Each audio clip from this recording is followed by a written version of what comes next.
Welcome back to The Voice. I'm Srinath Srinivasan.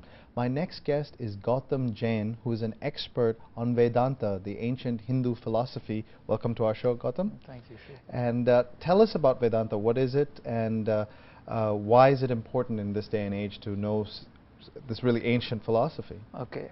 Vedanta is a Sanskrit word, of course, which is a combination of two words. Veda means knowledge, and Anta means end. So Vedanta means the culmination of knowledge, the highest knowledge which a human being can know. And why it's important, when we say it's an ancient knowledge, actually it consists of timeless principles.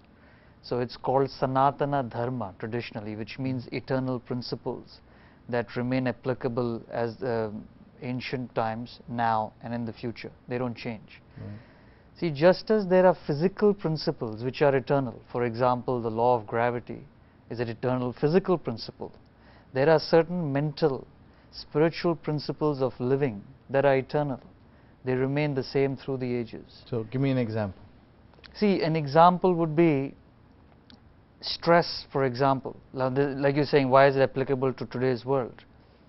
Now, stress, the eternal principle is stress is internal, it's not external. See, you would say, if I were to ask you what gives you stress, you would say, I have a nagging wife. Not you. No, just, I didn't say that. I didn't say that. Okay. So, or a bad boss, okay. Or the weather's bad. That's okay. what I've been hearing since yeah. I've come here. Yeah.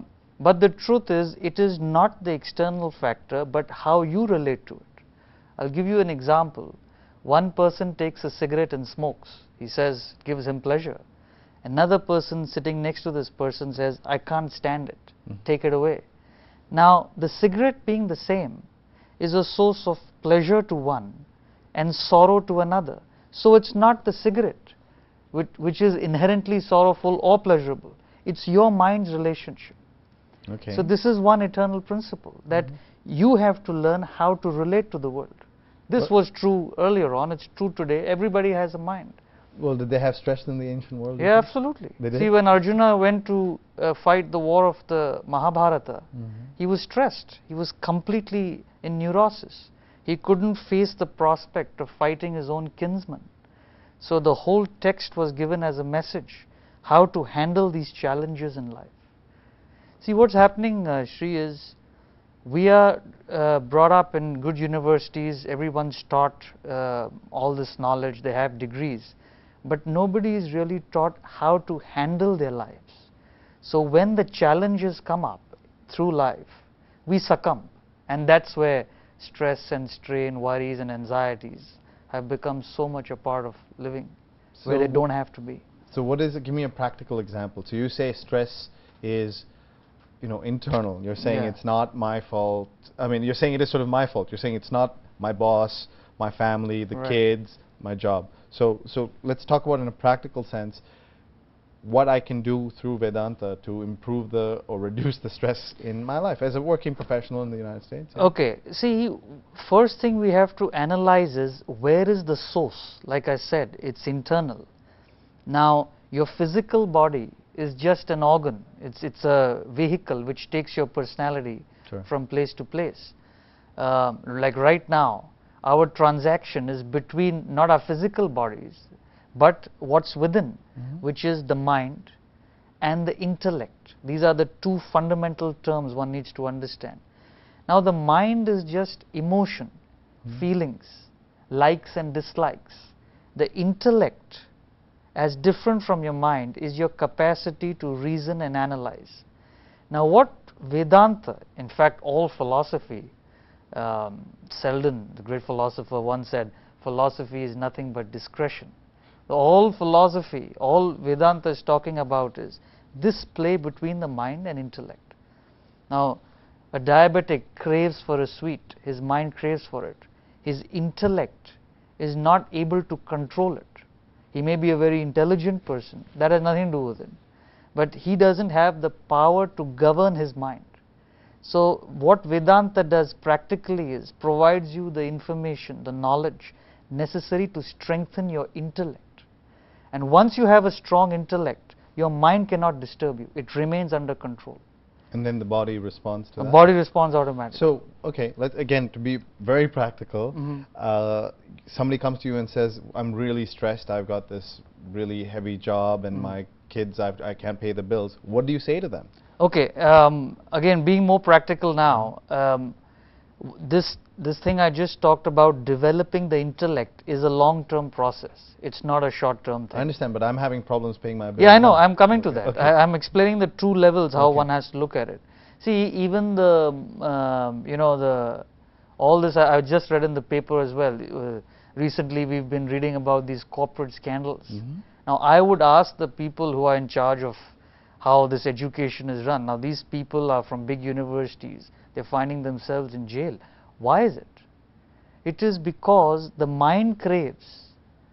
There's a desire in the mind, there's greed. The intellect is not able to handle it. They may be very well educated, highly regarded in society, but they haven't developed the strength to handle their mind when it matters. Okay. That's the beginning of stress. Right. So the long-term solution is a process of study and reflection, which is what we provide, that education. Now for the short term, now Srinath comes to me and says, I'm having this problem. See, the short-term way, again, is intellectual, where you have to assess the environment around you and develop reasonable expectations. See, I'll give you an example. The other day somebody was complaining to me, every second day I hear this, that there's so much traffic, I'm making all this money, but I have to commute to the city. He lives in the suburbs. And I just can't take it anymore. Every day I drive in and out and there's too much traffic. That's troubling him. That's a source of stress. Now I asked him a simple question. You want to work in New York, right? In the city. You want to be where the action is, right? And you expect that in a huge city like New York, there will not be traffic. That is the cause of your stress. It's not the traffic. It's your unreasonable expectation. So what you're expecting, in other words, is when you are on the road, nobody else should be on the road. That's what you want. You understand? So it is your unreasonable expectation that produces disappointment, which produces stress. So once you have a reasonable expectation, yes, if I live in New York, there will be traffic. You have reasonable expectation. You're prepared for it. So 90% of these pinpricks in life is unreasonable expectations due to lack of assessment. You don't assess. See, somebody asked me once, he says, I have a nagging wife, How do you, that irritates me. So he confided. And I said, you go home and you have a nagging wife, and as soon as you walk in, the voice starts at the background, wah, wah, wah, the nagging starts. Now how should you handle it? What should you say? I'm in the correct house. You understand? Once you go into the house and the voice starts, all you say is, I'm in the correct house. At least you're in the right house. You're in the right house. Because if there was no noise, you should be worried, maybe I'm in the wrong house today. Okay. So you're prepared. Where's the problem? So what do you do about the situation with your wife? You are in the right house, then what? No, but what I mean is, you're in the right house. What it means is you're prepared. Yes, when I go into the house, I will face this nagging. So there's no stress. You want a person who has a nature to nag, not to nag. That is your problem. So once you correct that unreasonable expectation, so you just let her nag. You have to. What can you do? And if you're a woman, it's the same. If your husband is constantly same thing. Same thing. Husband, wife. What I mean is either way. See, Socrates was a philosopher, as you know. So a person asked him, should I get married, And he said, by all means get married. If you get a good wife, you'll be happy.